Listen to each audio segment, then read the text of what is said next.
everyone. Today I have with me former test player and current German men's national coach Atiq Zaman. Out of curiosity from a lot of people in the German cricket community, I'm interviewing Atiq today, and it's an honor for me to interview Atiq as the first journalist after taking the role of men's cricket team national coach.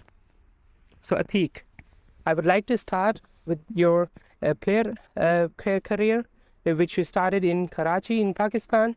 Tell us about how you came to cricket and how was your domestic career at first. I think you need to have a couple of hours to listen to my story as a player.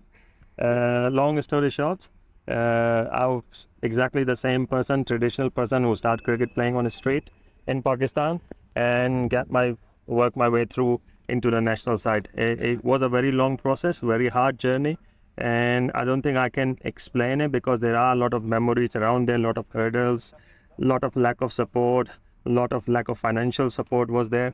But when the passion is there, when you have got a will there, and then you can achieve everything. So I've always thought, when I'm playing for club, I give my 100%, trying to improve, trying to learn, and without having any coach in my life, without having any coaching at all, and I am very fortunate enough to represent for the country of 20 million people, and I was the 160th test player that time. So I played club cricket. From club cricket I moved to age group cricket. I played under 19 for Karachi. Then from Karachi, then I would been selected for a Pakistan reserve emerging 11, which we went on tour to Holland and Denmark. That was my turning point, and from there I did really well. And then I was fortunate enough, I got a phone call and said I've been picked for a test side after performing really well in domestic cricket for Karachi and Habib Bank. And both world-class wicketkeeper in my time, Moin Khan and Rashid Latif, was injured, and I was the third choice that time, and I was doing really well in domestic cricket as well.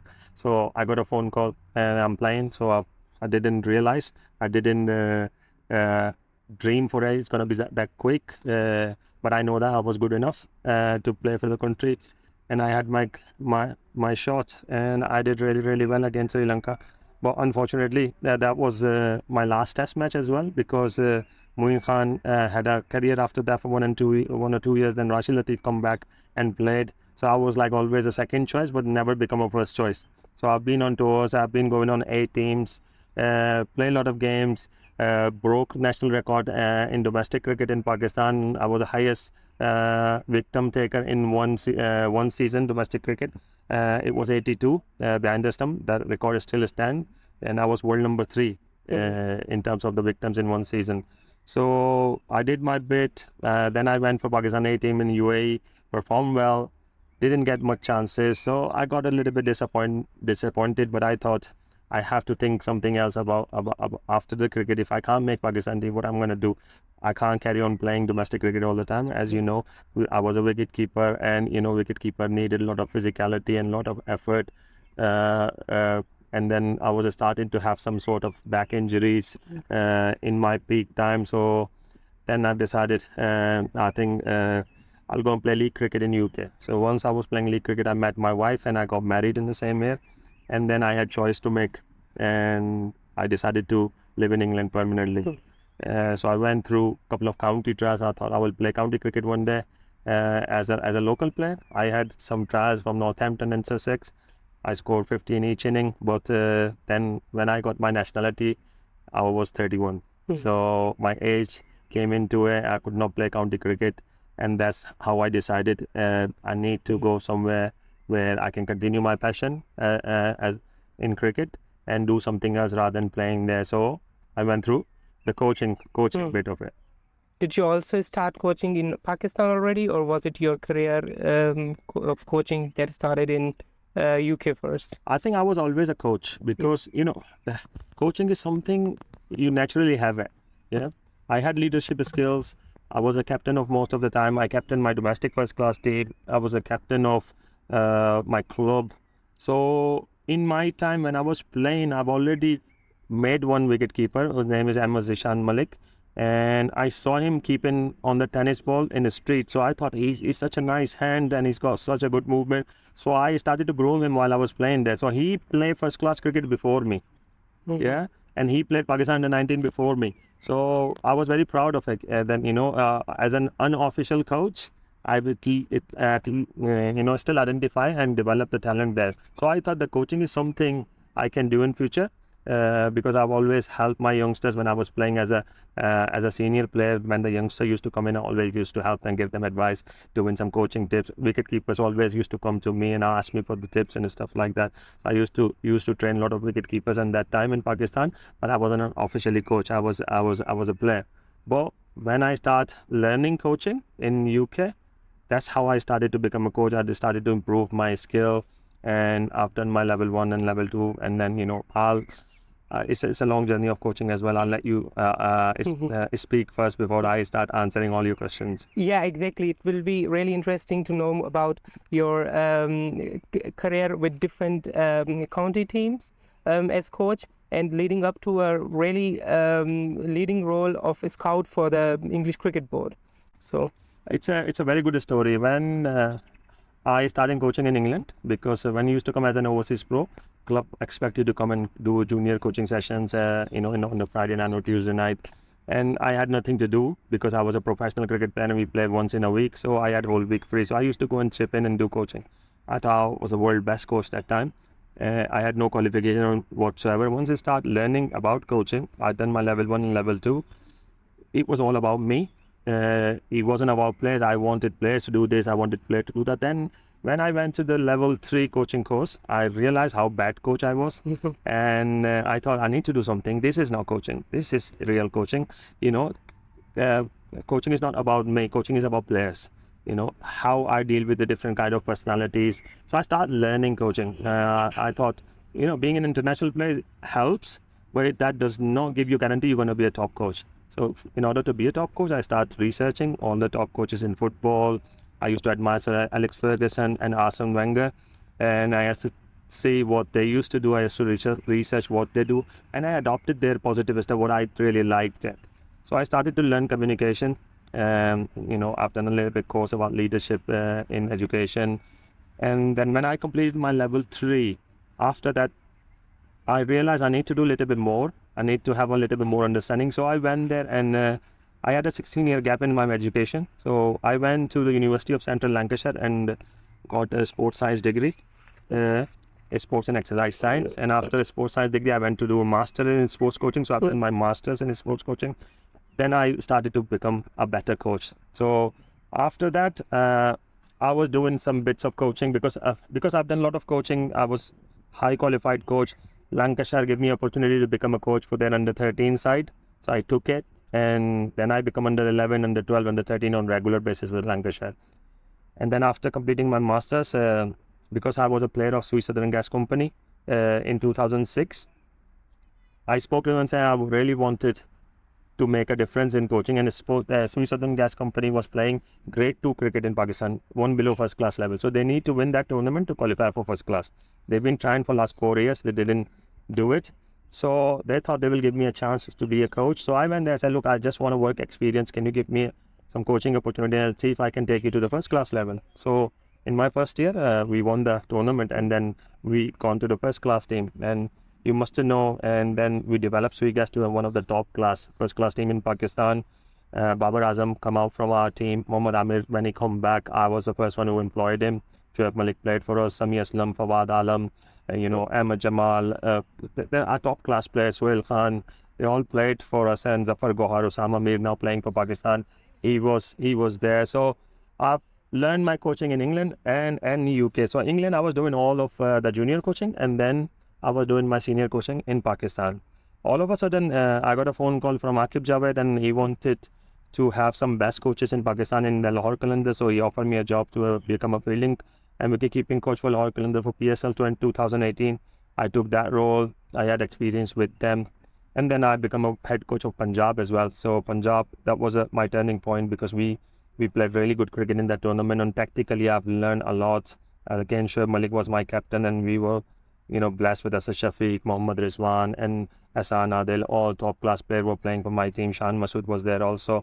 So I've learned coaching step by step. I grow myself as a coach. I had a motivation to learn. I always thought I cannot be complete. I have to learn every day from my experience, from my losses, from my wins. and from my education from other coaches as well. So it helped me a lot. I kept myself grounded, and I always thought, I'm not completed. I have to do well all the time.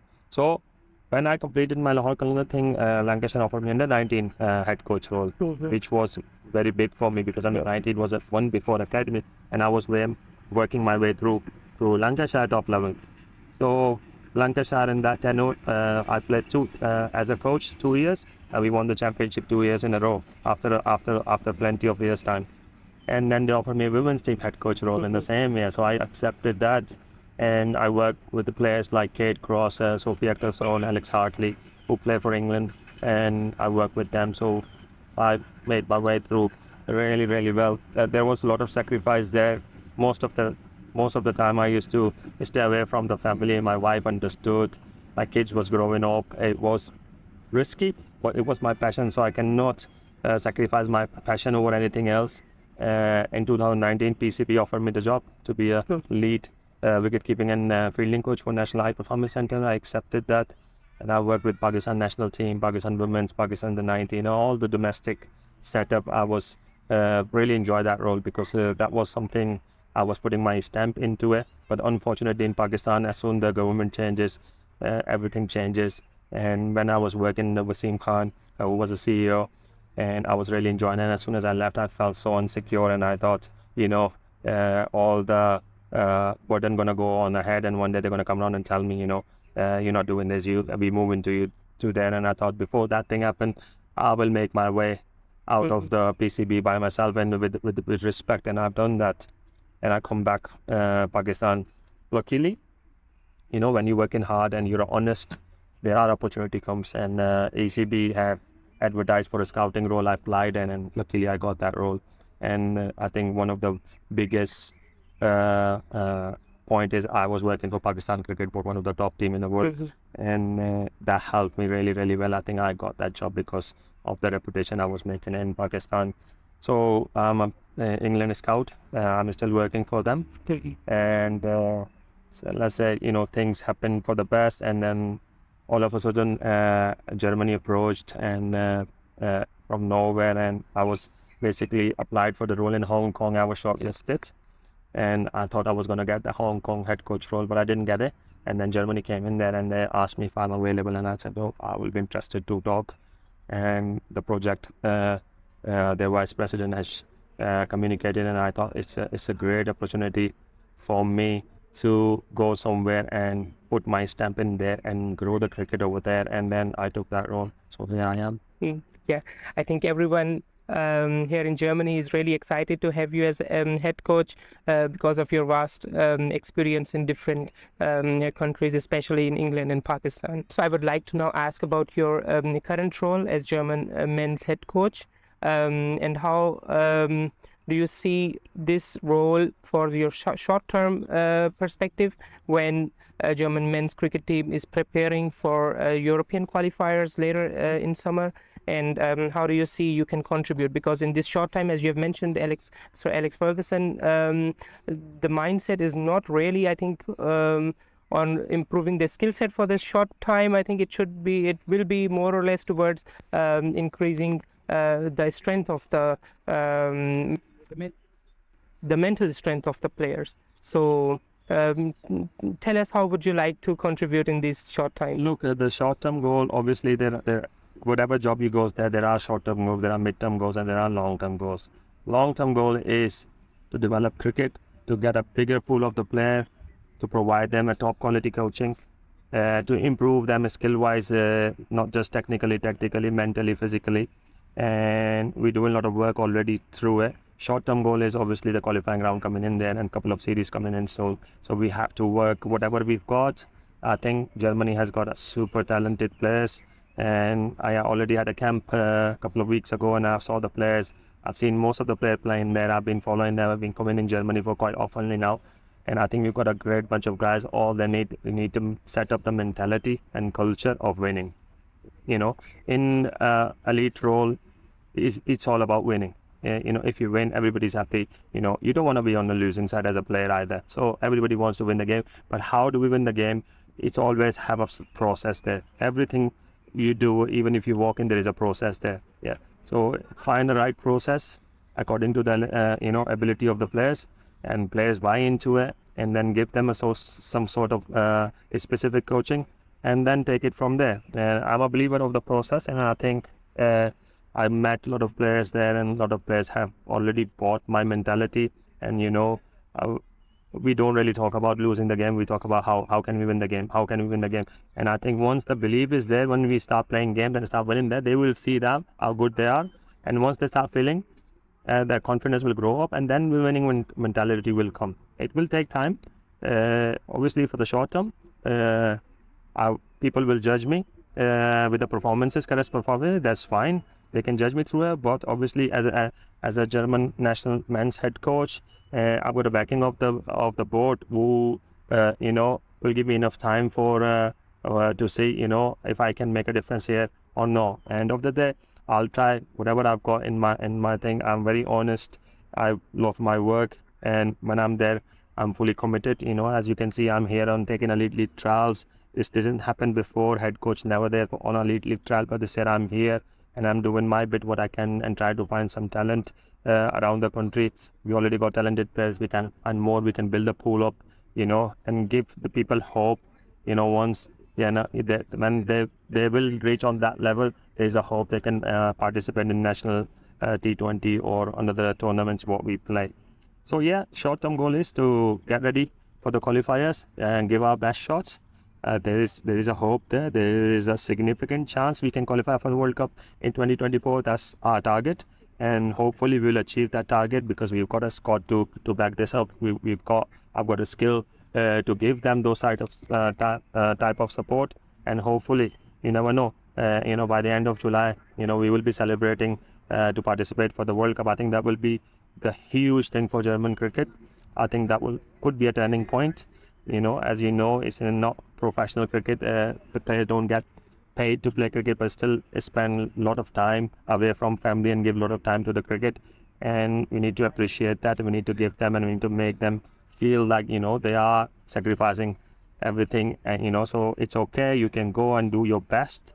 Doesn't matter if you lose. Doesn't matter if you win. If you win, we will all celebrate. If you lose, I'll take the responsibility, and you just enjoy your cricket. I'm a player coach. I'm a very player-based, player-centered philosophy I've got. I want players to succeed, and if players succeed, then obviously my success ratio will go up as well. So it's all about them. And once we start giving those kind of hopes to the player and those kind of environment to the player, they will work hard. And then once they work hard, they are talented players, and they will win the game for Germany. Yeah. Good luck with that, and I'm sure that everyone here in Germany will be backing the team and looking forward to winning the qualifiers and enter into the T20 World Cup. So Atiq, now I would like to move to a kind of really long-term cricket growth point, where I would like to give you example of different players from Ireland and Scotland joining the county cricket in UK, and then taking their learnings back into their countries. So how, being kind of really involved in the county cricket for a long time, how do you see the role of this, and do you see that the German players can also join the county cricket in long term and learn for themselves, and also then help the German cricket to go from levels to levels? Look, when you play cricket abroad, I improved my cricket playing as an overseas player in the UK. I improved my batting because I lived away from my family. I got out of my comfortable zone.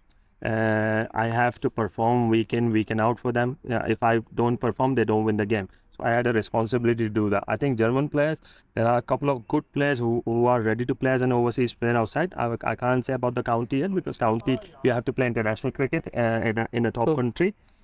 Unless you have got a British passport as well as German passport, you can play.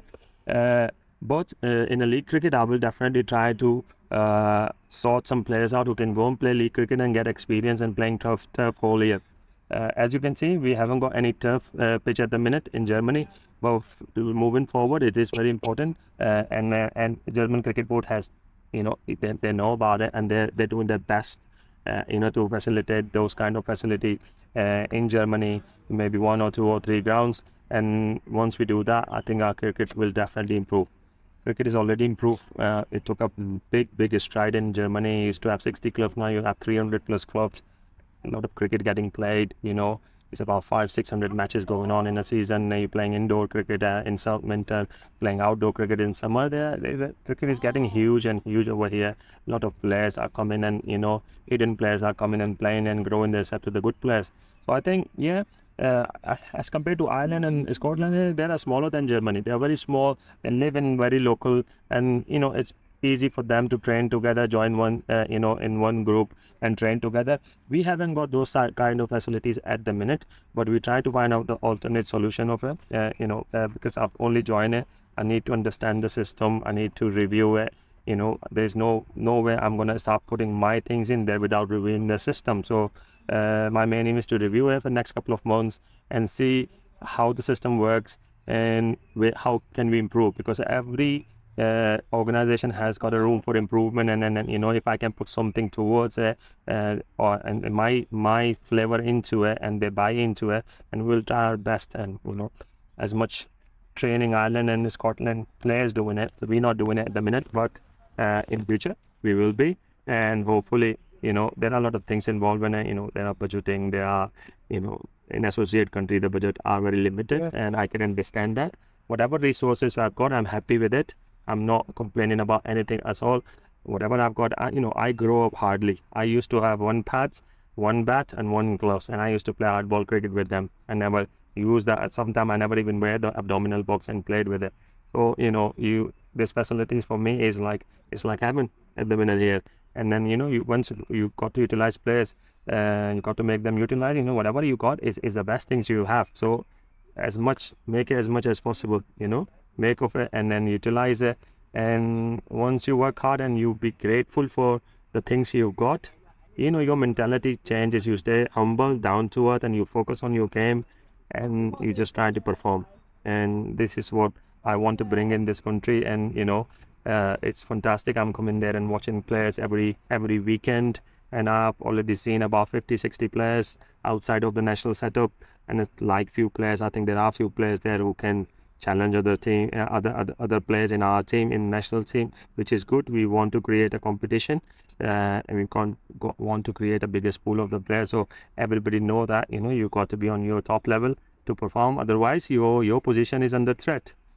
We've got a full-time SNC coach now who will be monitoring programming all this as fitness program, and monitoring our national players, our under 19 players.